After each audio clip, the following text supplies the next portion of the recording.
The best thing I ever did for my lead guitar playing was learn how to solo with chord tones.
When talking about soloing with chord tones, a lot of lessons talk about just playing arpeggios and soloing with triads and everything.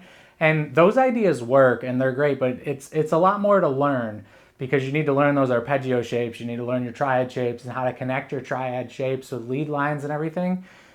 What I like to use is the Pentatonic plus scale, and I totally just made that up. But the whole idea here is you basically take the pentatonic scale and you add in notes where you need it. You add in the notes that are outside of that scale where you need it. And the little intro jam I did was it was in the key of A, and it was over an A, C sharp minor to D back to A again. And that is a 1, 3, 4, 1 chord progression in the Nashville number system. So the Nashville number system is great to learn. If you don't know that, you should look that up. It basically takes the scale degrees of your major scale and assigns a chord to them. So then you can transpose these into different keys and everything.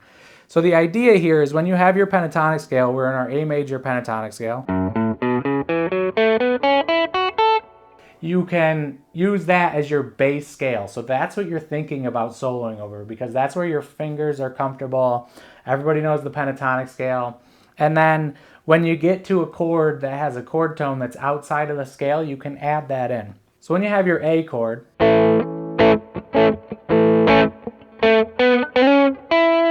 you have all the notes of that A chord in your pentatonic scale. You have your 1, your 3, and your 5. And I was just using the 2 as a passing tone there. So you have everything you need there. But then when you get to your 3 chord, that's your C sharp minor chord. Well, your 5th of your C sharp minor chord is not within that A major pentatonic scale, but it is in the A major scale. It's your major 7th.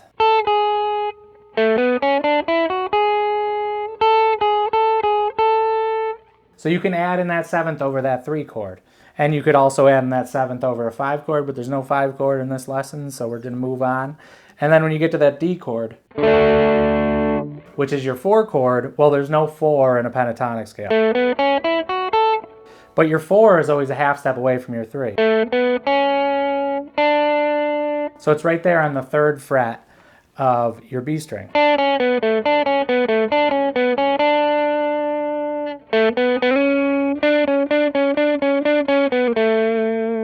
So you can add these notes in where you need them. And you're probably wondering, well, you just taught me the major scale, and that's not the point of this, because this extends further than the major scale, right? So say I have an A7 chord.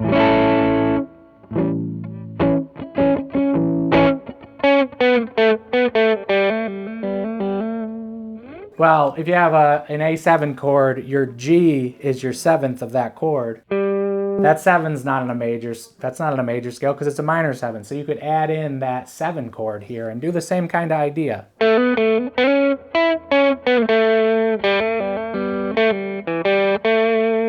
it's going to give you those different sounds. So you can use this to kind of over any note that's in the chord that you're playing. You're using your pentatonic scale as your roadmap. That's where your fingers are comfortable. At least that's where my fingers were comfortable.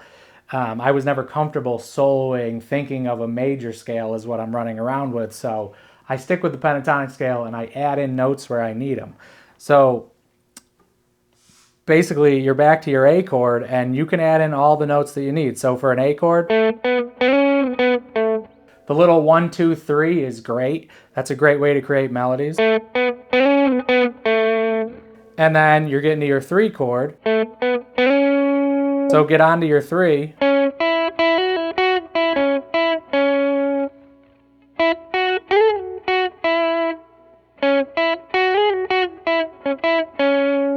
And you can add in that 7th, which would be your 5th of your 3 chord. And then when you're at your 4 chord, you can do that 3, 2, 1.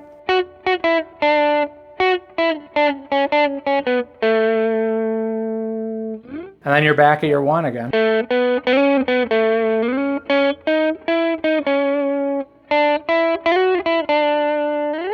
And one thing, when you're on a 3 chord, not a 3, but when you're on a minor chord, your minor third, 4, 5 is just as melodic as 1, 2, 3 over a major chord.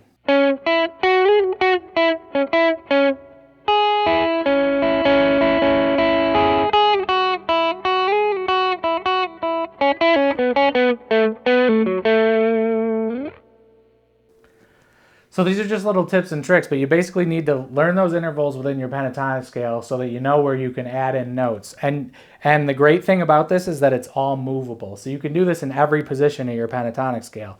You can take this same chord progression and you can use these ideas in different parts of the neck.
And this idea works everywhere. The intervals are always the same. So try and use your pentatonic scale and learn the intervals within it.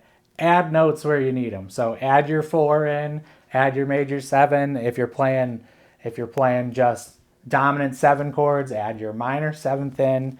Add whatever notes in that you need over those chords, because once you start understanding the intervals, you can start really seeing how everything repeats on the neck. And you can use your pentatonic scale, which you're already comfortable with, and use that to play chord tones. Don't worry about triad shapes yet. Don't worry about arpeggios and all these other scale shapes yet. Don't worry about modes and everything. Just think about your pentatonic scale and add in notes. That's what works for me, and I know it can work for you. And what I would recommend is every single time you go to solo on your guitar, every day that you pick your guitar up and you try and solo, work on mapping out these chord tones. And, just start with the 1, just find the 1, and then just add notes in around the 1. So when you have a 1 chord and you're playing over that A, you would just add in your A note, and then you would just add in your 3 note, and then you would just add in your 4 note in a situation like this. So something like this.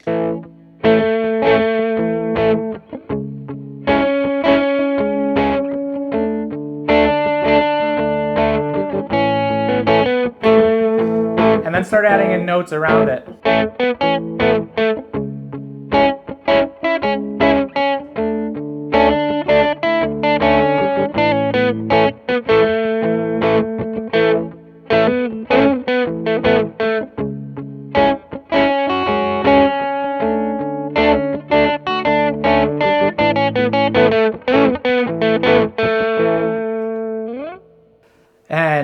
as you're focusing on just your one, you're adding in notes in. When you get a little more comfortable with that and you can really feel the chord changes and hear them, then you can start trying to search for your three and add your three in over these chords. Start searching for your five and adding your five in over these chords.